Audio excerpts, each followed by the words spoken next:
ನಮಸ್ಕಾರ ಸ್ನೇಹಿತರೆ, ಈ ದಿನದ ವಿಶೇಷ ಮಾಹಿತಿ. ಸರಕಾರಿ ಜಮೀನು ಸಕ್ರಮ. ಗೋಮಾಳ ಜಮೀನು ಸಕ್ರಮ ಮಾಡಿಕೊಳ್ಳುವುದು ಹೇಗೆ?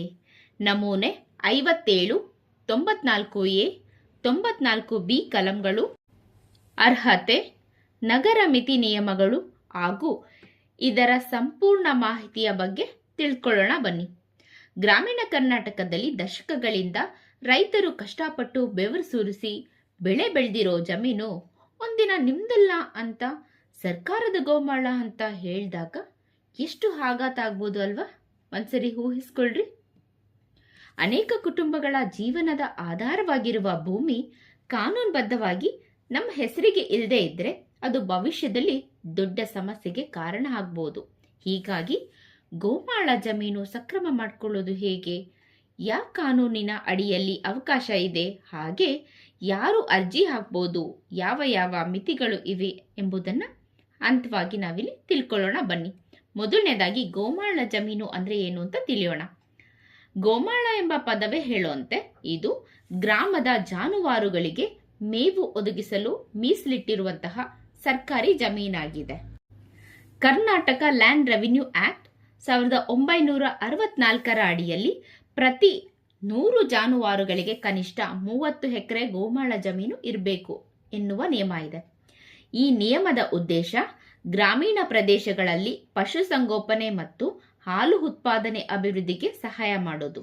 ಆದರೆ ಕಾಲಕ್ರಮೇಣ ಜನಸಂಖ್ಯೆ ಹೆಚ್ಚಾದಂತೆ ಭೂಹೀನತೆ, ಆರ್ಥಿಕ ಸಂಕಷ್ಟ ಇತ್ಯಾದಿ ಕಾರಣಗಳಿಂದ ಅನೇಕ ರೈತರು ಗೋಮಾಳ ಜಮೀನಿನಲ್ಲಿ ಅನಧಿಕೃತವಾಗಿ ಕೃಷಿ ಮಾಡತೊಡಗಿದ್ರು. ಇದನ್ನ ಸಾಮಾನ್ಯವಾಗಿ ಬಗರ್ ಹುಕುಂ ಸಾಗುವಳಿ ಅಂತ ಕರೀತಾರೆ. ಹಾಗಿದ್ರೆ ಈ ಬಗರ್ ಹುಕುಂ ಸಾಗುವಳಿ ಅಂದ್ರೇನು ತಿಳಿಯೋಣ ಬನ್ನಿ. ಸರ್ಕಾರಿ ಜಮೀನಿನಲ್ಲಿ ಯಾವುದೇ ಅಧಿಕೃತ ಅನುಮತಿ ಇಲ್ಲದೆ ಕೃಷಿ ಚಟುವಟಿಕೆ ನಡೆಸೋದನ್ನ ಬಗರ್ ಹುಕುಂ ಅಂತ ಕರೀತಾರೆ. ಅನೇಕ ರೈತರು ಹಲವು ವರ್ಷಗಳಿಂದ ಇಂತಹ ಜಮೀನಿನಲ್ಲಿ ನಿರಂತರವಾಗಿ ಬೆಳೆ ಬೆಳೆದಿದ್ದಾರೆ. ಇದನ್ನು ಕಾನೂನುಬದ್ಧಗೊಳಿಸಲು ಸರ್ಕಾರ ಸಮಯಾವಕಾಶ ನೀಡುತ್ತೆ. ಇದೇ ಪ್ರಕ್ರಿಯೆ ಅಕ್ರಮ ಸಕ್ರಮ ಯೋಜನೆಯಾಗಿದೆ. ಹಾಗಿದ್ರೆ ಯಾವ ಕಾನೂನುಗಳ ಅಡಿಯಲ್ಲಿ ಸಕ್ರಮಕ್ಕೆ ಅವಕಾಶ ಇದೆ ಅನ್ನೋದನ್ನ ತಿಳಿಯೋಣ ಬನ್ನಿ. ಕರ್ನಾಟಕ ಲ್ಯಾಂಡ್ ರೆವಿನ್ಯೂ ಆಕ್ಟ್ 1964ರಲ್ಲಿ ಕೆಲವು ಪ್ರಮುಖ ಕಲಂಗಳು ಗೋಮಾಳ ಅಥವಾ ಇತರೆ ಸರ್ಕಾರಿ ಜಮೀನುಗಳನ್ನು ಸಕ್ರಮಗೊಳಿಸಲು ಅವಕಾಶ ನೀಡುತ್ತವೆ.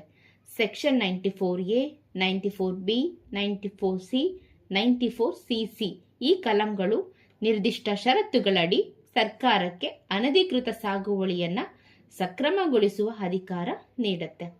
ನಮೂನೆ 57 ಅಂದ್ರೆ ಫಾರ್ಮ್ 57 ಏನು ಅಂತ ತಿಳಿಯೋಣ. ಸರ್ಕಾರಿ ಜಮೀನು ಸಕ್ರಮಕ್ಕಾಗಿ ರೈತರು ಸಲ್ಲಿಸಬೇಕಾದ ಪ್ರಮುಖ ಅರ್ಜಿ ಫಾರ್ಮ್ 57.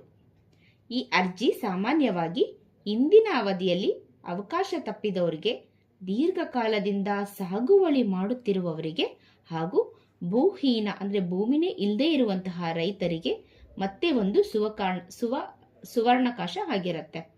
ಹಾಗಿದ್ರೆ ಯಾರು ಈ ನಮೂನೆ 57 ಅಡಿಯಲ್ಲಿ ಅರ್ಜಿ ಹಾಕ್ಬೋದು ಅಂದ್ರೆ ಸರ್ಕಾರ ಕೆಲವು ಕಟ್ಟುನಿಟ್ಟಿನ ಅರ್ಹತೆಗಳನ್ನು ನಿಗದಿಪಡಿಸಿದೆ. ಮೊದಲನೇದಾಗಿ ಕನಿಷ್ಠ 15 ವರ್ಷಗಳ ಕಾಲ ನಿರಂತರ ಸಾಗುವಳಿ.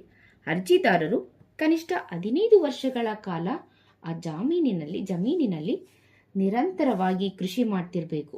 ಇದನ್ನ ಸಾಬೀತುಪಡಿಸಲು ಪಹಣಿ, ಬೆಳೆಯ ದಾಖಲೆಗಳು, ಸಾಕ್ಷಿದಾರರ ಹೇಳಿಕೆ ಮತ್ತು ಗ್ರಾಮಾಡಳಿತಾಧಿಕಾರಿಗಳ ಪ್ರಮಾಣ ಪತ್ರ ಇತ್ಯಾದಿ ದಾಖಲೆಗಳು ಇಲ್ಲಿ ಬೇಕಾಗುತ್ತವೆ. ನೆಕ್ಸ್ಟ್ ಭೂಹೀನತೆ. ಅರ್ಜಿದಾರರು ಭೂಹೀನರಾಗಿರಬೇಕು. ಬೇರೆ ಯಾವುದೇ ಕೃಷಿ ಜಮೀನು ಇದ್ರೆ ಅದು ಸರ್ಕಾರ ನಿಗದಿಪಡಿಸಿದ ಮಿತಿಗಿಂತ ಕಡಿಮೆ ಇರಬೇಕು. ಗರಿಷ್ಠ ಮಿತಿ. ಒಬ್ಬ ವ್ಯಕ್ತಿಗೆ ಗರಿಷ್ಠ 4 ಎಕರೆ 38 ಗುಂಟೆ ಮಾತ್ರ ಸಕ್ರಮ ಮಾಡಿಕೊಳ್ಳಲಾಗುತ್ತೆ. ನೀವು 10 ಎಕರೆ ಸಾಗುವಳಿ ಮಾಡುತ್ತಿದ್ದರೂ ಮಿತಿಗಿಂತ ಹೆಚ್ಚು ಜಮೀನು ಸಕ್ರಮ ಆಗೋದಿಲ್ಲ. ಹಾಗಿದ್ರೆ ಯಾವ್ಯಾವ ಜಮೀನುಗಳು ಸಕ್ರಮ ಆಗೋದಿಲ್ಲ ತಿಳಿಯೋಣ ಬನ್ನಿ. ನಗರ ಮಿತಿ. ಬೆಂಗಳೂರು ನಗರ ಸುತ್ತಮುತ್ತ 18 ಕಿಲೋಮೀಟರ್ ವ್ಯಾಪ್ತಿಯೊಳಗಿನ ಜಮೀನು ಮಹಾನಗರ ಪಾಲಿಕೆಯಿಂದ 10 ಕಿಲೋಮೀಟರ್, ನಗರಸಭೆಗಳಿಗಿಂತ 5 ಕಿಲೋಮೀಟರ್ ವ್ಯಾಪ್ತಿಯೊಳಗಿನ ಗೋಮಾಳ ಜಮೀನುಗಳು ಸಕ್ರಮಕ್ಕೆ ಅರ್ಹವಾಗೋದಿಲ್ಲ. ಜಾನುವಾರುಗಳ ಅನುಪಾತ. ಗ್ರಾಮದಲ್ಲಿ ಇರುವ ಜಾನುವಾರುಗಳ ಸಂಖ್ಯೆ ಅನುಗುಣವಾಗಿ ಗೋಮಾಳ ಜಮೀನು ಉಳಿಯಲೇಬೇಕು. ಸಕ್ರಮ ಮಾಡಿದ್ರೆ ಜಾನುವಾರುಗಳಿಗೆ ಮೇವು ಕೊರತೆ ಉಂಟಾಗತ್ತೆ. ಆದ್ರಿಂದ ಸರ್ಕಾರ ನಿಮ್ಮ ಅರ್ಜಿಯನ್ನು ತಿರಸ್ಕರಿಸುತ್ತೆ. ಹಾಗಿದ್ರೆ ಸರ್ಕಾರದ ಸಕ್ರಮ ಪ್ರಕ್ರಿಯೆ ಹೇಗೆ ನಡೆಯುತ್ತೆ ಅನ್ನೋದಾದ್ರೆ, ಮೇಲೆ ತಿಳಿಸಿದಂತಹ ಈಗಾಗಲೇ ತಿಳಿಸಿದಂತಹ ಅರ್ಹ ರೈತರಿಗೆ ಸರ್ಕಾರದ ಗೋಮಾಳ ಜಮೀನನ್ನು ಸಕ್ರಮಗೊಳಿಸುವಂತಹ ಪ್ರಕ್ರಿಯೆಯನ್ನು ಹಂತ ಹಂತವಾಗಿ ನಡೆಸುತ್ತೆ. ಮೊದಲನೇ ಹಂತ ಅರ್ಜಿ ಸಲ್ಲಿಕೆ. ನಮೂನೆ 57 ಸರಿಯಾಗಿ ಭರ್ತಿ ಮಾಡಬೇಕು. ನಂತರ ಅದನ್ನು ತಹಶೀಲ್ದಾರ್ ಆಫೀಸ್ಗೆ ಸಲ್ಲಿಸಬೇಕು. ಬಗರ್ ಹುಕುಂ ಸಮಿತಿ ಪರಿಶೀಲನೆ. ಸ್ಥಳೀಯ ಶಾಸಕರ ಅಧ್ಯಕ್ಷತೆಯಲ್ಲಿ ಸಮಿತಿ ಅರ್ಜಿಯನ್ನು ಪರಿಶೀಲಿಸುತ್ತೆ. ಸ್ಥಳ ಪರಿಶೀಲನೆ. ಕಂದಾಯ ನಿರೀಕ್ಷಕರು ಗ್ರಾಮ ಆಡಳಿತಾಧಿಕಾರಿ ಸ್ಥಳಕ್ಕೆ ಭೇಟಿ ನೀಡಿ ಸದರಿ ಇರುವಂತಹ ಜಮೀನಿನಲ್ಲಿ ನಿಜವಾದ ಸಾಗುವಳಿ ಮಾಡ್ತಿದ್ದಾರಾ ಇಲ್ವಾ, ಮಾಡ್ತಾ ಇದ್ರೆ ಎಷ್ಟು ವರ್ಷಗಳಿಂದ ಸಾಗುವಳಿ ಮಾಡ್ತಾ ಇದ್ದಾರೆ, ಹಾಗೆ ಜಮೀನಿನ ಪ್ರಮಾಣ ಎಷ್ಟು ಅನ್ನೋದನ್ನ ಪರಿಶೀಲಿಸ್ತಾರೆ. ವರದಿ ಮತ್ತು ಶಿಫಾರಸು. ಪರಿಶೀಲನಾ ವರದಿ ಸಕಾರಾತ್ಮಕವಾಗಿದ್ದರೆ ಸಮಿತಿ ಸಾಗುವಳಿಯ ಚೀಟಿ ನೀಡಲು ಶಿಫಾರಸು ಮಾಡುತ್ತೆ. ಶುಲ್ಕ ಪಾವತಿ. ಸರ್ಕಾರ ನಿಗದಿಪಡಿಸಿದ ಶುಲ್ಕವನ್ನು ಪಾವತಿಸಿದ ನಂತರ ಅಧಿಕೃತವಾಗಿ ಸಾಗುವಳಿ ಚೀಟಿ ನೀಡಲಾಗತ್ತೆ. ವಾಸದ ಮನೆಗಳಿಗೆ ಸಕ್ರಮ ಅವಕಾಶ. ಗೋಮಾಳ ಜಮೀನಿನಲ್ಲಿ ಮನೆ ಕಟ್ಟಿಕೊಂಡಿರುವವರಿಗೆ ಸಕ್ರಮವಾಗಿ ಅವಕಾಶ ಇದೆ.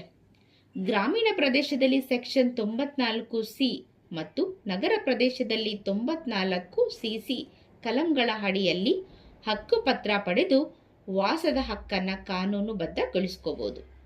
ಹಾಗಾದರೆ ದಾಖಲೆಗಳ ಕೊರತೆ, ರಾಜಕೀಯ ಒತ್ತಡ, ಜಾನುವಾರು ಪ್ರಮಾಣ ಕಡಿಮೆ, ನಗರ ಮಿತಿ ನಿಯಮದಂತಹ ಸಮಸ್ಯೆಗಳು ಅರ್ಜಿಯನ್ನು ತಿರಸ್ಕರಿಸಲು ಕಾರಣ ಆಗ್ಬೋದು. ಹಾಗಿದ್ರೆ ಇಲ್ಲಿ ಬೇಕಾಗಿರುವಂತಹ ದಾಖಲೆಗಳನ್ನು ನೋಟ್ ಮಾಡ್ಕೋತಾ ಬನ್ನಿ. ಆಧಾರ್ ಕಾರ್ಡ್, ಮತದಾರರ ಗುರುತಿನ ಚೀಟಿ, ರೇಷನ್ ಕಾರ್ಡ್, ಪಹಣಿ, ತೆರಿಗೆ ಪಾವತಿ ರಶೀದಿ, ಸಾಕ್ಷಿದಾರರ ಪ್ರಮಾಣ ಪತ್ರ, ಫೋಟೋಗಳು. ಹಾಗೆ ಇಲ್ಲಿ ಅರ್ಜಿ ಸಲ್ಲಿಸೋ ಮೊದಲು ಕೆಲವೊಂದು ದಾಖಲೆಗಳನ್ನು ಸಿದ್ಧಪಡಿಸ್ಕೋಬೇಕು. ಹಾಗೆ ಲೀಗಲ್ ಎಕ್ಸ್ಪರ್ಟ್ನ ಸಹಾಯ ಪಡೆಯೋದು ಉತ್ತಮ. ಸರ್ಕಾರದ ಅಧಿಸೂಚನೆಗಳನ್ನು ನಿಯಮಿತವಾಗಿ ಪರಿಶೀಲಿಸಿ. ಹಾಗೆ ಮಧ್ಯವರ್ತಿಗಳ ಮೇಲೆ ಅವಲಂಬಿಸಬೇಡಿ. ಸ್ನೇಹಿತರೆ, ಇವತ್ತಿನ ಮಾಹಿತಿ ನಿಮ್ಮೆಲ್ಲರಿಗೂ ಉಪಯುಕ್ತವಾಗಿದೆ ಅಂತ ಭಾವಿಸ್ತೀನಿ. ನಿಮ್ಮೆಲ್ಲರಿಗೂ ಧನ್ಯವಾದಗಳು.